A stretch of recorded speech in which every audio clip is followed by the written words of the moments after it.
That goes into making these things. Hey, man. So I had surgery. So Brandon has something to show everybody to get us started today. So could you please show the audience what we're working with here? I had surgery last Wednesday, y'all. Fuck him. Yeah. So I thought I'm in the middle of an implant process. Shout out Kel. Yeah. How's that going? Well, I thought after the first surgery, you come back for the second surgery and you get the tooth. Yeah. Where is your real tooth? Oh, it's long gone. Oh, okay. Somewhere in Raleigh. But yeah, I went for a surgery and I was informed that you only get a screw. So I got a screw in. So now in 2 to 3 months, I'll be back. But for now, why does it take so long? the bone has to heal in the gums and stuff. Yeah, because they had to put a bone in there, like a new bone. So that had to heal. So then that's when I thought, all right, cool, you're just gonna stick the tooth in there. But no, they had to put a screw in there. But my dentist is a good friend, Kel. So shout out Kel. Okay, so All right. Yeah. quick hitters. What do you want to talk about? Well, I like to start with some quick hitters. Okay. All Just right. like yes or no answers? Yeah. Oh, okay. Or this or that. Okay. Okay, if you had to choose Gatorade or Powerade, Gatorade. what color? What flavor? Ooh, melon. Yellow? I said melon. What color is that? It's like orange. Hell no. Not orange. It's not the original orange. Oh, okay. I'm It's like- melon. Orange is orange. Okay. Yeah, you're right. Yeah. What did you ask about the yellow one? You don't like the yellow one? It's decent. It's fine. You know what's overrated? Fruit punch. The red one? Yeah. Yeah. It's too basic. It's the most watered down one of all of them. See, I think the light blue's the most watered down. I'm gonna be honest. Well, I think the frosted ones are overrated. Oh yeah. Honestly, those are the watered down Glacier ones. ones or whatever. Yeah. Overrated. Powerade's awful though. You don't like Powerade at all? Powerade is probably a far second, and then we got Prime, Body Armor. Those are all at the bottom. Okay. If you can go back in time and talk to one person in history, who would it be? Like a famous person? Anybody. You can go distant relative. You can go Albert Einstein. He's not that distant. Like a long time ago. He wasn't around that long ago. That's true. He was He was around in the 60s. Yeah. So, it's a good question. Dang, really a quick hitter. Let's go with. You said you have to be black? And I could am I having dinner with this person? Am I just seeing this person? Am I just around in their time, or am I actually getting to know this person? Okay, you can spend a day with them. Spend a day with them. In that time frame that they lived in. Yeah. I mean, first person that comes to mind. Two people come to mind. Martin Luther King, but Jackie Robinson. Okay, wow. Why Jackie? That's a good answer. I mean, so I think a lot of people's obvious answers might be Martin Luther King, but for Jackie Robinson, sports, I'm a huge sports fan. Just kind of getting to know kind of what he goes through on a daily basis. Because again, we can watch movies, we can read books and stuff, but actually experiencing kind of what he goes through and being somebody whose race was the one that treated him that way, I think that would be intriguing to, okay, to learn more about him in that way. So, okay. Damn, that's interesting. Damn. What did you think I was gonna say? I don't know, but now I feel like I gotta pick somebody black. I did. So. You have to. Shit. Yeah. Honestly, I'd like to spend the day with Harriet Tubman. Okay.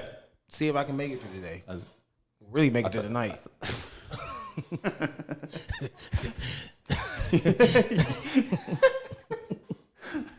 you gonna be one of the passengers, or how are we doing this? I'm gonna be honest, man. Okay.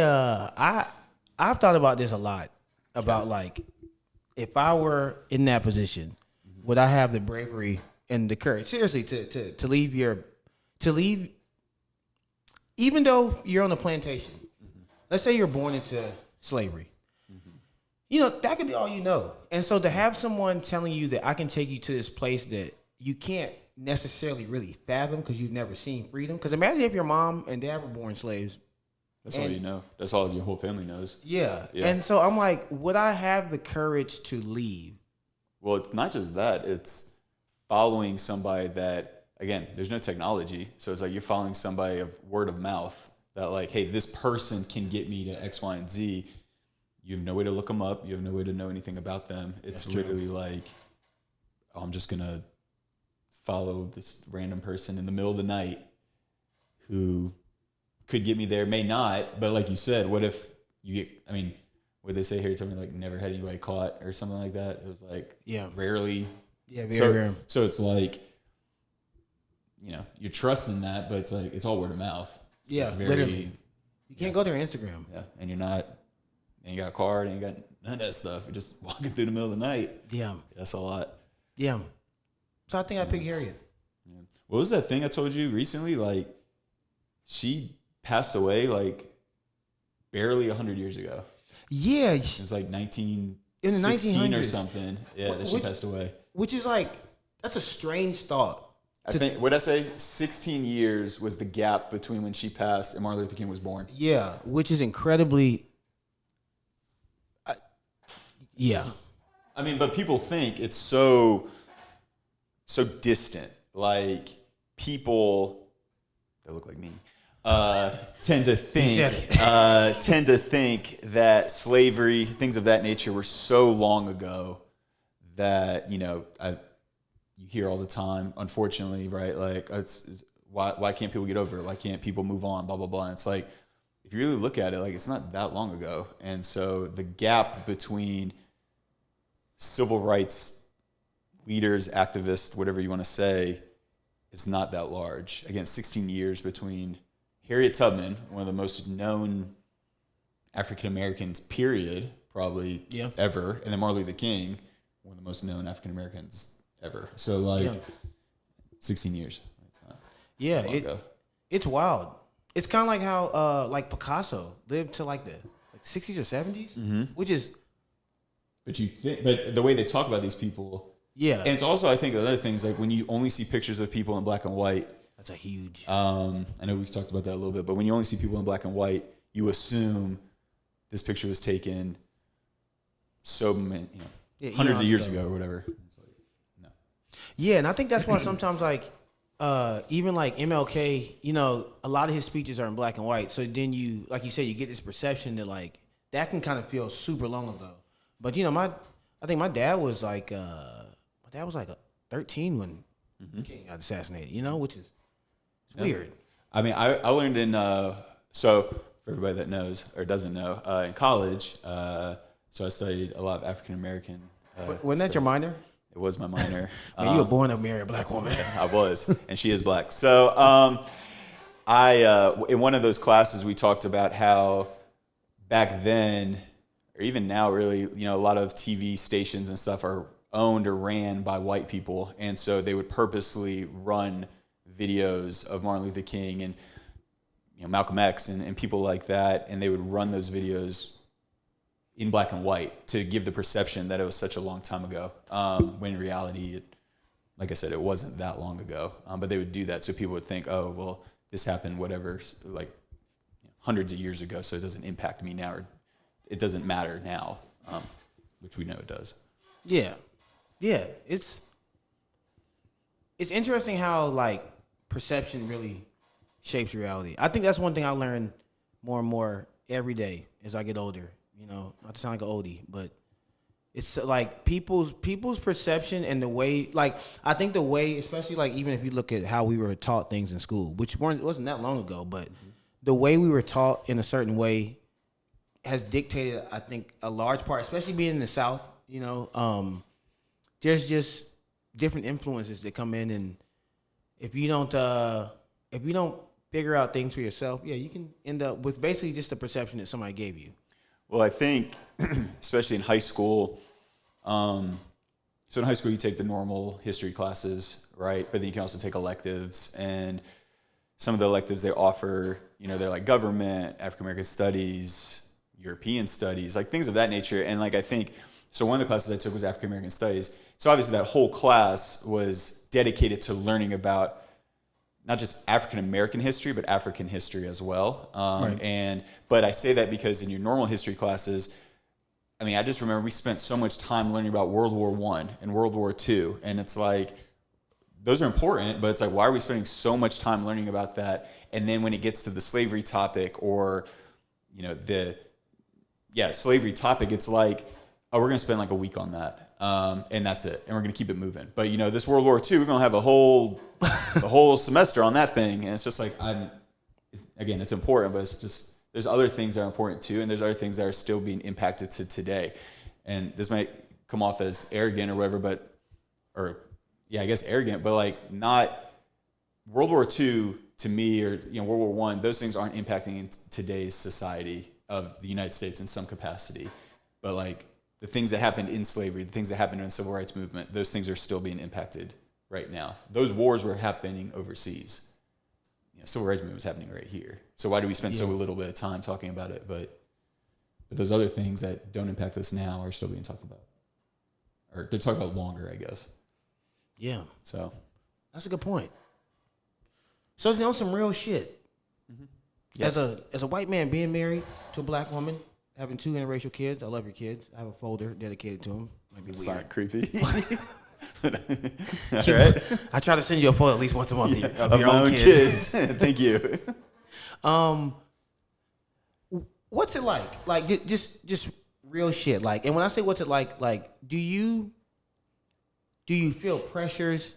Do you feel certain obligations maybe? Because I know that right now I feel like with the birth of the internet and social media, race is one of those topics that has come back to the forefront, I feel like, of discussion, especially over the recent years. And so what's like your mindset?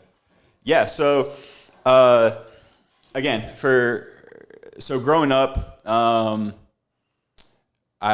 just for me personally, so growing up, I had a lot of, different races as friends. My schools were definitely probably predominantly African American for the most part, if you really think of the numbers. Sports wise, you know, I played football, played basketball.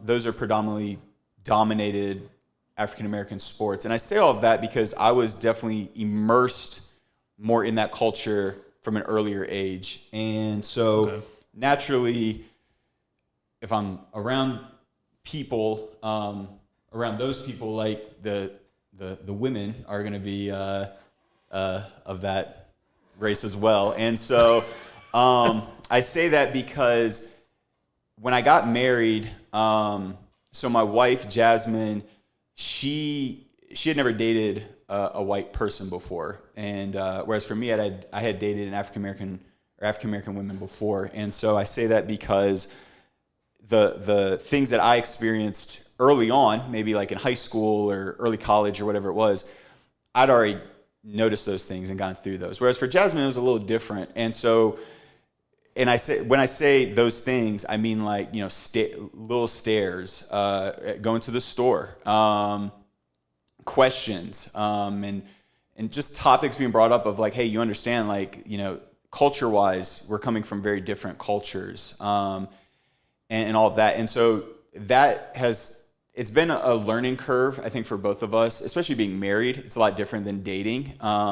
So, and especially having kids. And so I will say, you know, a huge thing that maybe some other people who are not in interracial marriages or raising interracial kids may not understand. But everything that our kids are involved in, we want it to be, where they're experiencing kids that look like them. And so that could be school, that could be church, that could be neighborhoods, just anything that we're doing or we're around. We want our kids to know that there are other people, other kids that look like them, and it's okay to look like them. And regardless of what certain sides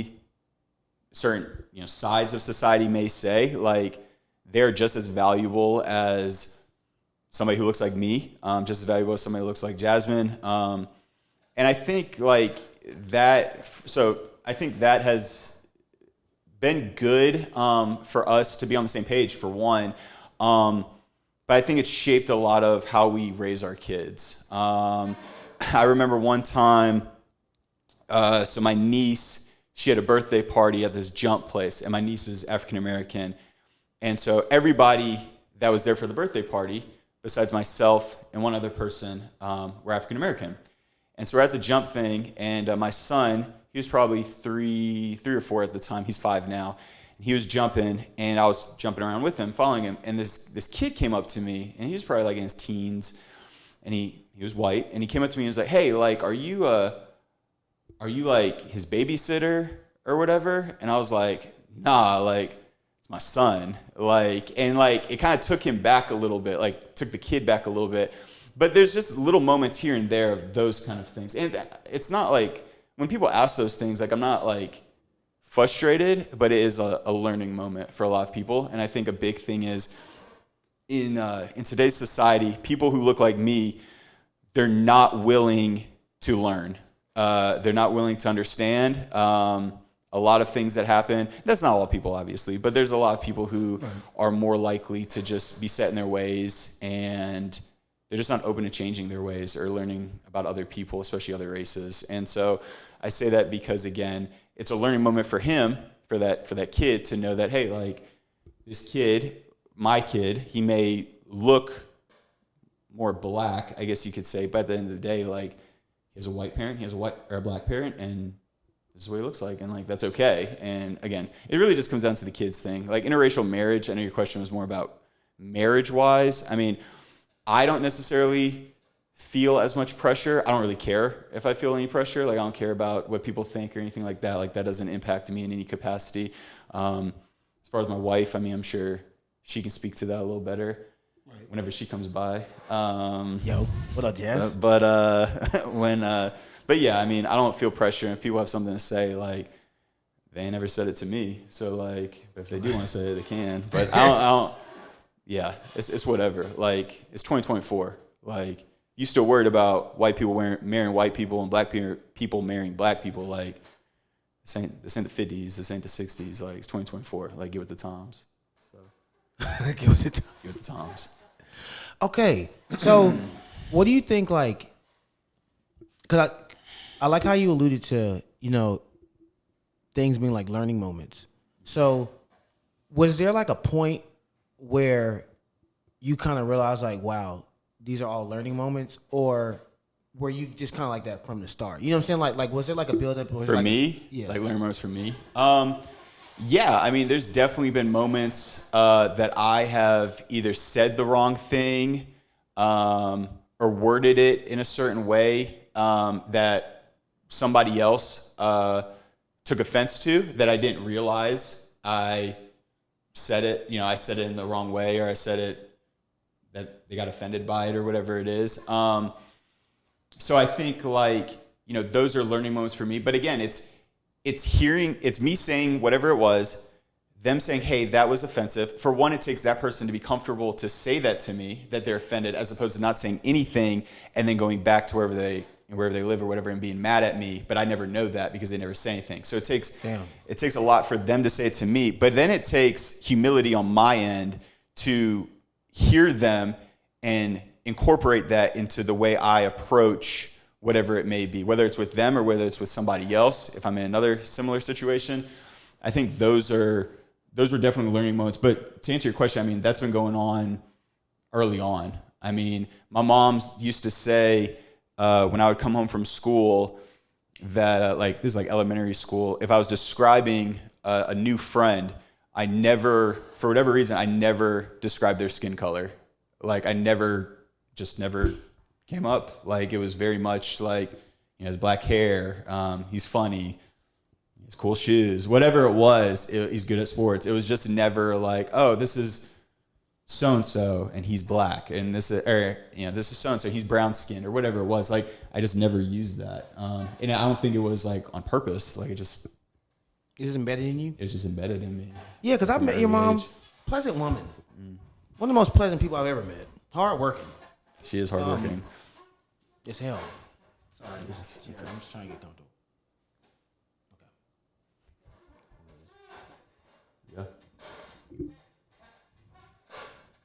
So again, like all that to be said, like race for me has never been a barrier to be friends with somebody, to date somebody, to live with somebody, to be around somebody. It's just not a thing for me. And it's unfortunate that for a lot of people who do look like me, or for some people that do look like me, that is an issue to this day. So, yeah. Okay. And so from like the parenting aspect, like, because I don't even have kids, so I just got a cat, and that shit is, it's not even comparable. But I'm just saying, like, you know, as far as responsibility, so I know like being a parent's already a challenge in itself, a rewarding challenge, you know, but a challenge in itself. And so, I guess when y'all are raising them, like, is the approach, like, what's the approach? Yeah, like when it comes to race? Yeah, or do you not address? You know what I'm saying? Like, oh no, it's addressed, and we make it known, and we want, because at the end of the day, again, we want them to be proud to be who they are. We want them to know who they are, regardless of what somebody may say down the road, whether that's a classmate, whether that's a peer, whoever it is. Like, we want them to know who they are and be comfortable with who they are. And so when it comes to raising them, for example, a couple weeks ago was MLK Day. And so a lot of people take that day to take the day off, right? Like, so my son, he's in kindergarten. He's actually homeschooled, so it's so he's not having days off, but we kind of follow the same pattern. So if public school's out, he's out too. But anyways, so I remember growing up though, like, Martin Luther King Day is just a Monday that's off, right? And you just kind of get the day off, and you get a 3-day weekend. But like this year, we went down to the Civil Rights Museum in Greensboro, North Carolina. Shout out Greensboro. And we learned about MLK, and we heard stories, and there's a reenactment, and they got to draw pictures and color pictures and make like arts and crafts and stuff. And I say all of that because, again, the day is dedicated to him. Why are we not learning about him? I've even told my wife, like, I find it, if anything, why doesn't schools, as opposed to just having MLK Day off, why don't they incorporate learning about him on that day, as opposed to just like, you about to piss a lot of teachers off. Yeah, well. Oh well, like, but again, I mean, no, or just doing something that like is it doesn't have to be the exact day. I mean, day after, day before, or the Friday before, like something about like learning about why is this day off? Why is he important? Like, a lot of kids probably just think, oh, it's just another historic person. Let's take the day off. And so, but again, to your question about like how are we raising them? How are we teaching them? Like, that's one example.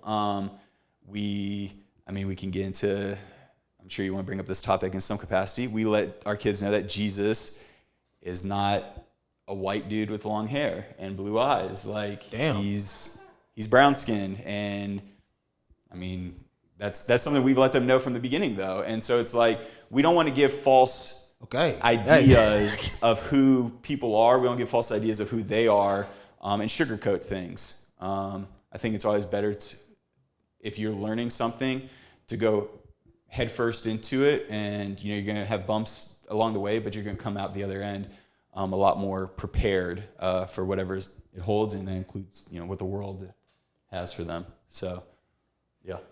Okay. Hey. Damn. That was a good ass answer. Yeah.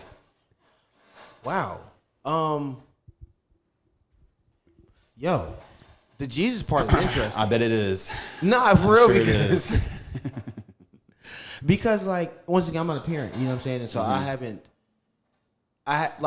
when I think about parenting, I just think like, damn, you really are teaching a human everything. Mm-hmm. But for some reason, I've never really thought too deep about like how I would parent as far as religion. Mm-hmm. And so also like, I'm not white, so I've never thought about like from that aspect of like, damn, telling your kids straight up, hey man, like that is to be applauded. Yo, Thank you. Thanks. Yeah, man, that's very interesting. And then, and so you were talking about homeschooling. So like, what's your approach to like education? Because In what capacity? In Like sense- what they learned? yeah, because like you and I, we both went through North Carolina public school systems. Good school systems. I went to Wake County Public Schools. You in Mecklenburg County, You know what I'm saying? CMS. top 2 school systems in North Carolina. And but I think we both still understand, especially me being a history major, you being a Sociology, African American studies. minor. You know what I'm saying? So that's you're basically a history major too, There you go. to a degree. And so we both seen like the benefits of good school systems, but then also like the downside of it. Just like you were Talking about, Yeah. So what is y'all's approach to education? Yeah, so the good thing about homeschool is, so growing up, like Brandon mentioned, you go to school for 8-9 hours a day, and a lot of that time is filler time, right? Like I can only learn about English an hour and a half. So I had 4 blocks in high school. They're all an hour and a half piece. So I guess it's 6 to 7 hours in school, 6.5 maybe. But nevertheless, like you can only learn so much every single day in an hour and a half. That's a long time. I mean, I remember in some class when we'd watch a movie, like we'd be able to get through the whole movie. Like that's a long time to be in class. And so it comes off as very filler time. And I'm not saying like you shouldn't send your kids to public school. I mean, you definitely learn a lot of things going through the public school system or private school or whatever it is. But as far as homeschooling goes, so for us, we understand that like, these lesson plans. So how it works is you have this notebook or this book that you keep track of what you learned or what you taught your child that day. And then the other book is the study guide book. So like my son has a book, my wife has the book, and then there's like a tracker book that you mark down every day and what they did or whatever. But like I said, that stuff is a lot of that time in public school is filler time. So we knock out his schoolwork. I will say, our son, I do feel like our son's pretty smart for the most part. Like he's pretty good at learning, like adding, subtracting, letters and stuff like that. So the schoolwork doesn't take that long. But I say that because, if it takes 6 hours, I remember when I was in kindergarten, we had snack time, we had nap time, we were at recess for a long time. We had blocks. Like, now don't get me wrong, like I enjoy those things as a kindergartner, but it's like you're not really, it's more like glorified daycare with a little bit of teaching. So with all that to be said, our son will get done with his schoolwork, let's say in an hour, and then now we have time to teach him, not whatever we want, but teach him things that we find important. Okay. Obviously, we're not going to spend, Tuesday afternoon isn't going to be Jesus time or something like that. But like we've been talking about this whole time when it comes to like African American things, just other topics that we find important that maybe we don't feel the public school system teaches as much, or as long. And again, I'm not saying that's on the teachers or anything. That's just the system itself. Is pushing has certain things. So like all that to be said, I think that that's the benefit of homeschooling, especially in our situation, like interracial and biracial children. Okay, wow. So do you think, and I hate comparisons sometimes, but if you had to choose, if someone moved to this country and was like, yo, should I have my kids in public schools or private schools? Because not private schools, homeschool. Since you personally went through public schools, and now you're seeing your children go through, what would you say so far? If you had to choose. Well, so I would say depending on what you have for your children during those other times, you may be public school. It depends on. It's also the dynamic though. Like so, for example, my job, I'm hybrid. So I go in the office sometimes, and I work from home sometimes. My wife, she works from home. So it's easier it's easier for her to do homeschool because she's already at home. If you have parents that work, jobs outside of the home, you can't do homeschool. Like, so it just depends on that dynamic. But as far as like benefits of learning, I do feel like I learned a lot. And honestly, this is another example of the learning curve and aspect, and this is more of like a marriage learning curve, not necessarily interracial or anything like that. But I was just because I went to public school, my wife went to public school, I was pretty adamant, like public school is the way to go. Not for any specific reasons. I just felt like, you're around other kids. You have all the free time, like I mentioned, just kind of hang out, especially in your early years. I thought it would be more beneficial, like because the kids are out of the house for a little bit of time. So as far as working wise, it allows, my wife to be able to focus more and have more time to focus. And then same thing for me. And so I thought it was, that was the route. And my wife was more adamant on the homeschooling. And so we had a lot of conversations, and eventually got to a point where I was like, you know what, like my wife, she knows more about, she was an early education major when she got to college. Okay. So she knows way more about that realm than I do. And I need to trust her more in that. And so I ended up, getting off my pedestal of like, oh, this is what we need to do. I'm making the decision. No, like she's more versed, well-versed, better versed in that capacity. And so we went the homeschool route, and looking back, it's like, do we have hard days? Of course. But it's like, that was, to me, that's been the most beneficial because of a lot of things that you said. So going back to your question about the public, there's benefits for going to public school, but it also just, it really depends on your dynamic. Work-wise, how many kids you have. Is there a co-op is what they call it? So like where other homeschool kids can get together. I was literally going to ask you. Yeah, so there's other things they can do. They get together. They can, I guess we haven't necessarily done this because, again, our child's in kindergarten, but like they get together, they can hang out, and you get to know the homeschool community around you as opposed to thinking you're isolating your child. And that was one of my biggest concerns, is I thought we were going to be isolating our son. Because I think there's just this taboo feeling, like when I was in high school. So in high school on our football team, we had a player, he was a homeschooled kid. So he didn't go to school with us. We didn't know him at all, and he was on the team. It was just like, he just didn't have the relationships, right? Like it's easy to be like, I'm in class with you, now I'm on the field with you. It's like, I don't get to know you at all besides these 2 hours that I'm practicing with you. Yeah. So anyways, all that to be said, like it just depends on the dynamic of your household and what that looks like for all aspects. Yeah, because I think that's the one thing, like you were just alluding to there, I think I've always been curious about when it comes to homeschooling is like the social impact. But also, I never thought about the fact that there are other kids being homeschooled. And so, like, do you think, do your kids play sports? So, not currently, but my son has played soccer and basketball. Okay. So, how does that impact young children, like playing sports, and not on an athletic standpoint, like socially? Like, do you think it's super helpful to play sports at a young age? Yeah, I do think it is. I think it depends on the sport. Team sports, obviously, as a younger kid, are going to be, in my opinion, better. Like, just because you're around, you want to be able to build relationships, build friendships. I mean, I have friends that I met in kindergarten that I'm still friends with. And so I say that because that was 20 some years ago. And so, but if you're doing like tennis, there's nothing wrong with doing tennis or golf or something like that at an early age.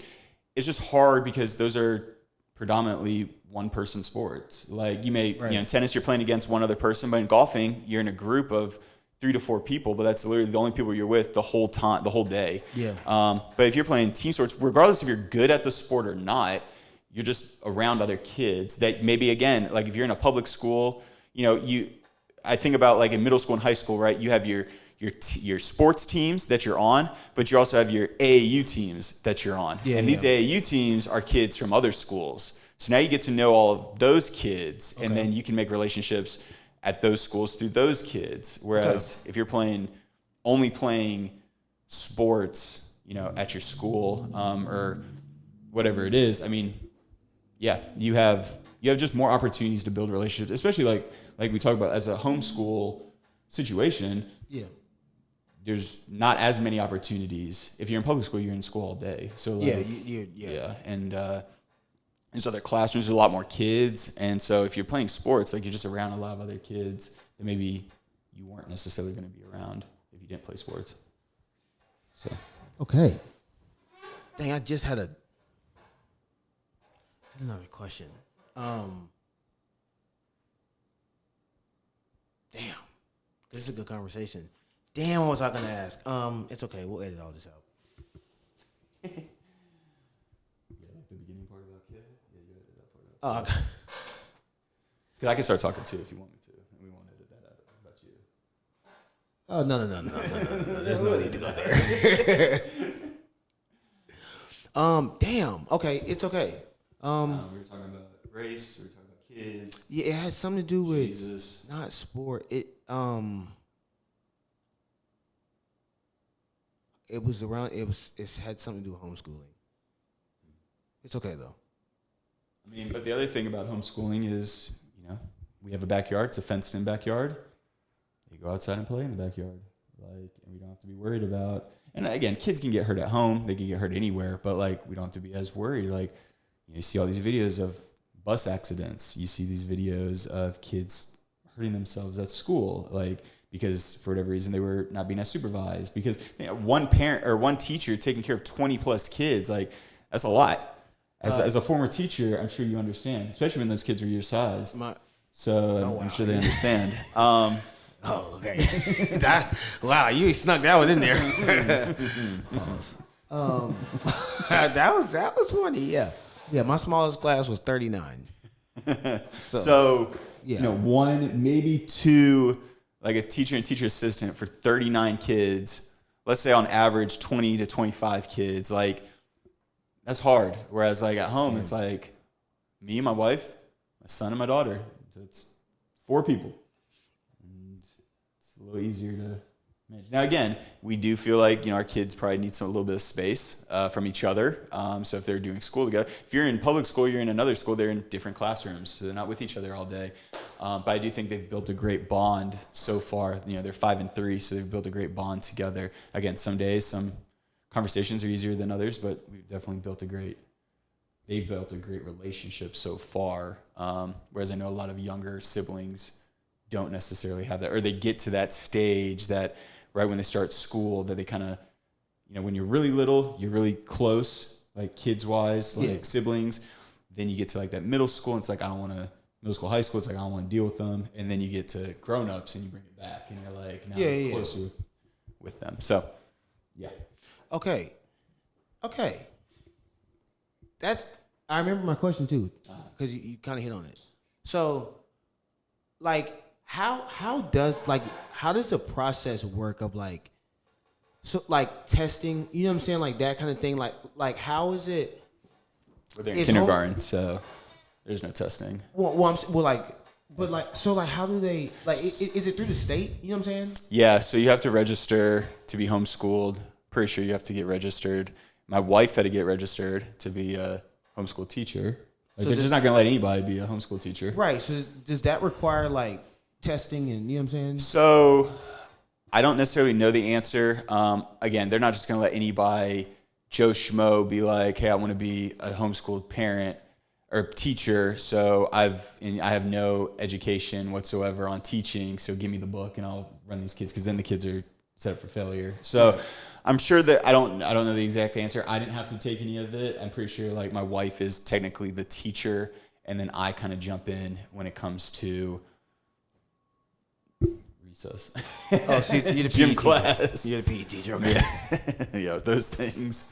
So yeah, that's but I'm sure she had to do some of those things. It's not in-depth testing where it's you become a teacher through college and you have to take your exam or whatever it is. Yeah. I don't think it's that route, because you're not getting paid for it. Homeschool teachers don't get paid. Right. Well, yeah, so true. Yeah. So I'm sure the testing is not as high. But a conversation my wife and I have had is it can be pretty dangerous for a child, because you have to be pretty self-disciplined as a parent to be able to teach children and stick with it. Don't get me wrong. There are certainly days where it's man, I'm just not. Me as a parent, I'm not feeling it. So then the kid may have an extra day off from school or whatever it is. Same thing though is you can take your kids out of school anytime you want, just to have them have the day off. So it's not, you don't have to stay, whatever it is. And so all that to be said, what was I going to say? Again, the homeschool part about the I forgot what I was gonna say. What were we talking about? Homeschool like this is like the process. Yeah. What's dangerous is, you could have a person become a homeschool teacher, and then they could just like pass their kid. Like you just cheat your way through, and then all of a sudden they didn't learn anything, and you don't really take any tests until what, third grade? So when you take the EOGs, I don't even know if they have those anymore, but like they had the EOGs, and so it's like kindergarten, first, second.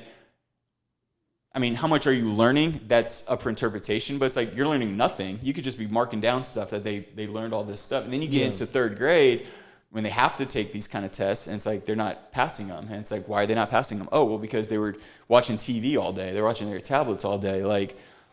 That's not beneficial. So there is this dangerous like slope that could happen if you're not careful. So yeah, and I guess the question what I was trying to ask is like, how does this, like, it's almost like, how does the state know if like, they don't? I don't think they do at that age. Right. Well, and that's true because your son's in kindergarten. Like you said, they don't start standardized testing for another 3 years for him. Yeah. But okay. Cause that's like a realm. I'm gonna be honest, and we are very good friends. I did not know they were homeschooled. Yeah, well, he just started kindergarten in August. It's only what, January. But still. Yeah, you're right though. Okay, you're right. But my daughter. So the other good thing though is like my daughter. She's 3, and so she's technically not. She's not in like a specific grade, right? She's like in preschool or whatever you want to call it. But she's learning things that other 3-year-olds may not learn because she's in a smaller environment. It's just her and her brother. He's having to learn letters, alphabet, numbers, adding, subtracting. So she's kind of learning those things as well. Just being around it. She's learning. She has different testing. She has different book that she goes through. But again, like she's gaining a feel for that. So when she gets to that age, it's like, oh, I've already some ways done some of those things. And that's honestly probably why you see a lot of like homeschool kids being able to skip grades, because they're not forced to stay in a grade if they're testing out of that. I feel that. So that is so interesting, man. Like the more I listen to this, because I think I'm like you. We grew up, we're a year apart, so we grew up same state, and I feel like the homeschool students always had a perception. Like I remember there's this one kid, I don't want to name drop, lived in my neighborhood. I feel like name dropping. Say his address too. Nah, I can use his last name. His last name though. But they were, him and his sister were just like they were just a little different. You know what I'm saying? Like, and the biggest difference was socially. And so that there's just that perception. But like hearing you say all this, and especially with this world we're in now, because that, not to age us too much, but a lot of our childhood was no internet, no social media, no cell phones.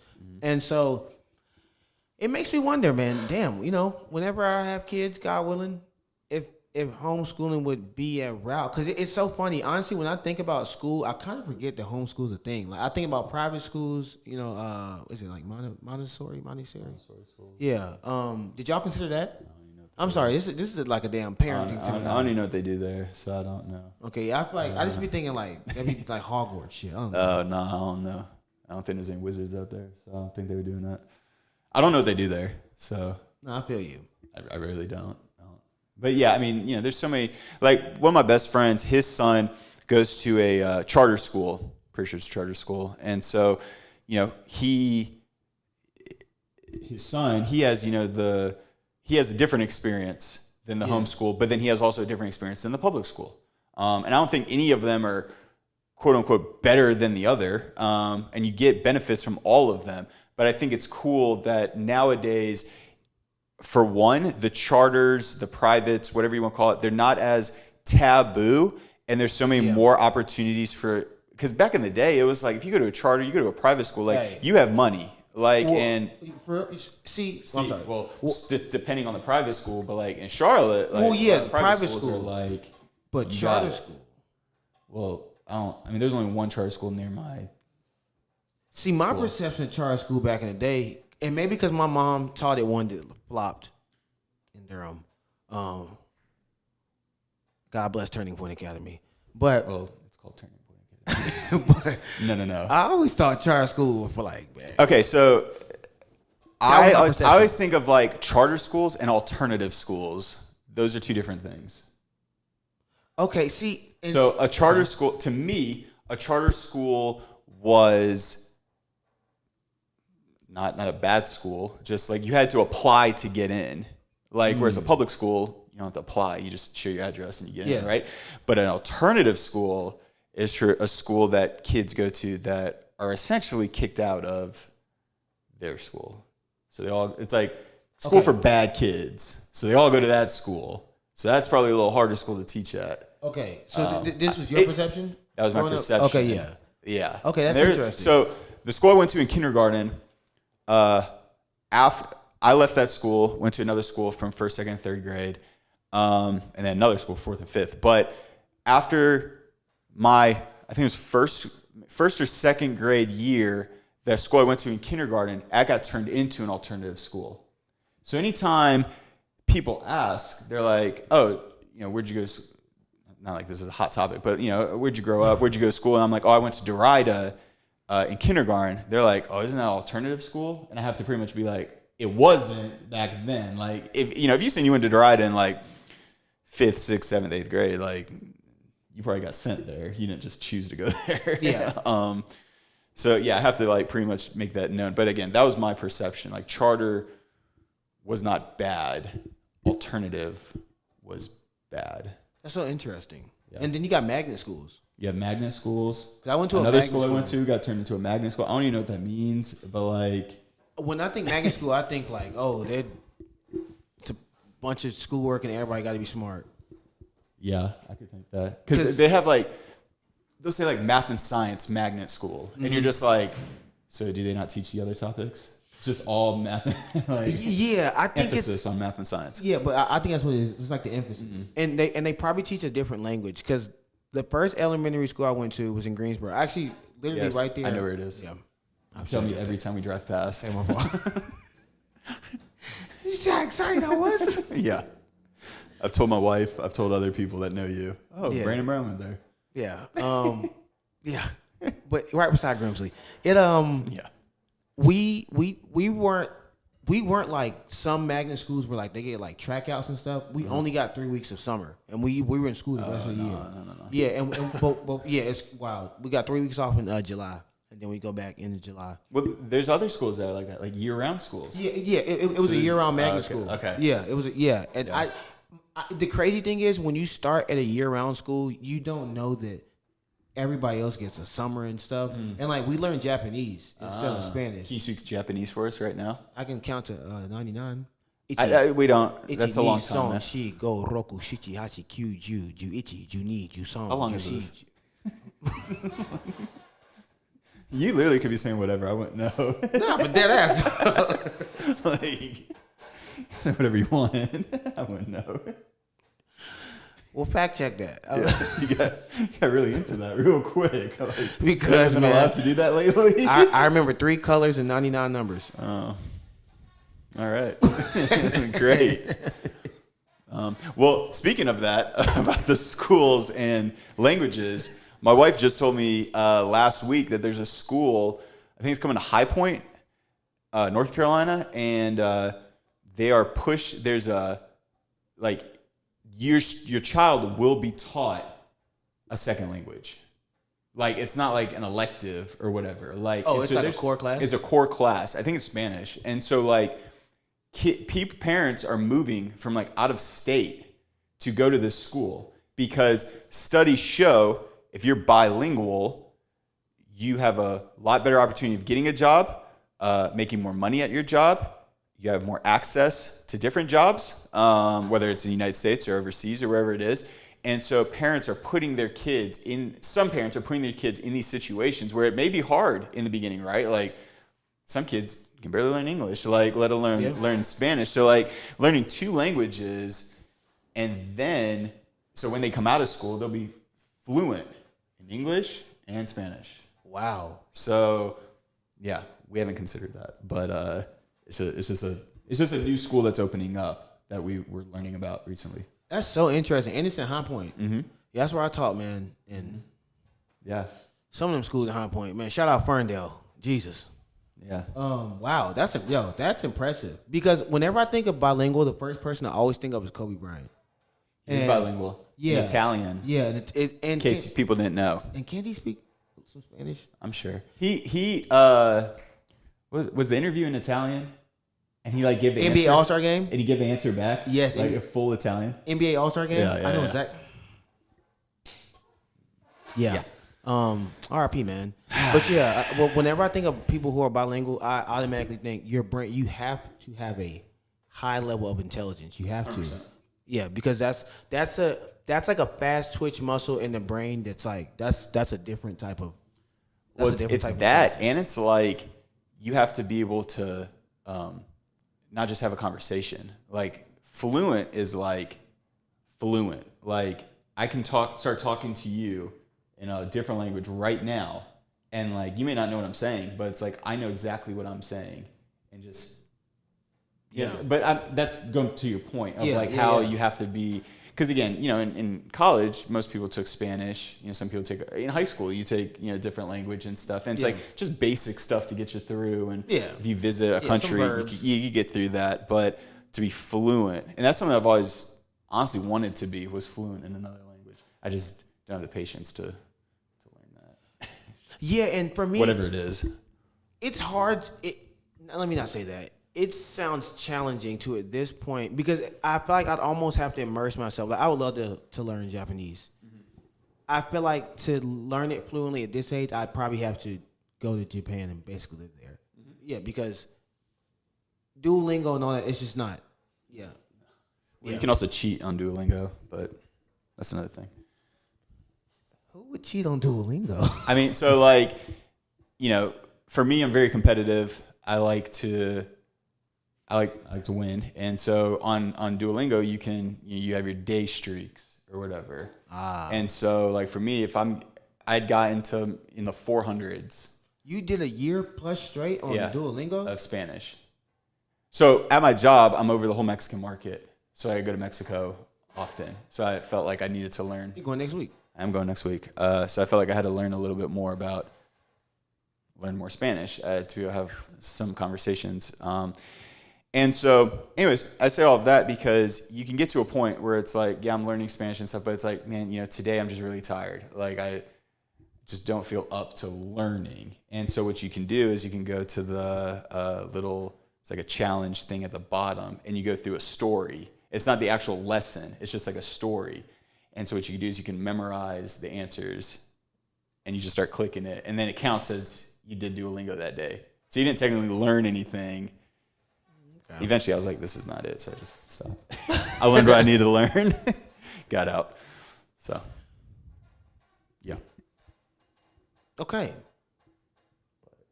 But it's also like, why do you want to learn Japanese? Like, I just feel like in America, that's not... I mean, in my opinion, it's a really cool language to learn. Yeah. To be like, I'm bilingual. And they're like, oh, English and Spanish? And you're like, no, Japanese. And they're like, wow, fancy. So, like, it's a cool, like, accolade to have. But, like, how beneficial is that? Do you have, like, Japanese friends? Like, how beneficial is that? Well, I think it's more just it's one of them things. I think because I learned started learning at 5. You did. You know what I'm saying? 99 numbers. Yeah. 3 colors. Yeah. And I can say hey and bye.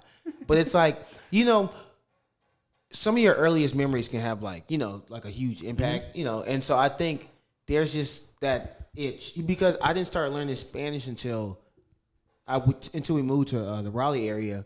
And by then it was so strange to me. I'm like, why are y'all learning Spanish? And so I do feel you like the functionality in America. I don't know how great that would be, but also I've always said I could see myself living in Japan one day. Is there reasoning for that? Because I learned Japanese so early. Like it was Japan to me just seems peaceful, and I know there's violence and shit everywhere. So do you like Asia a lot? Is there a lot of things about Asia that you're a fan of?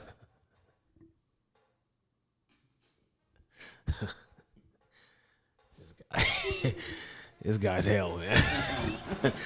This guy.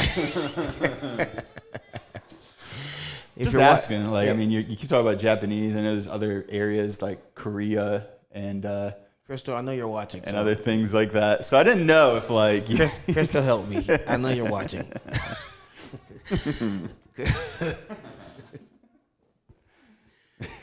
Well, do you want to take a break?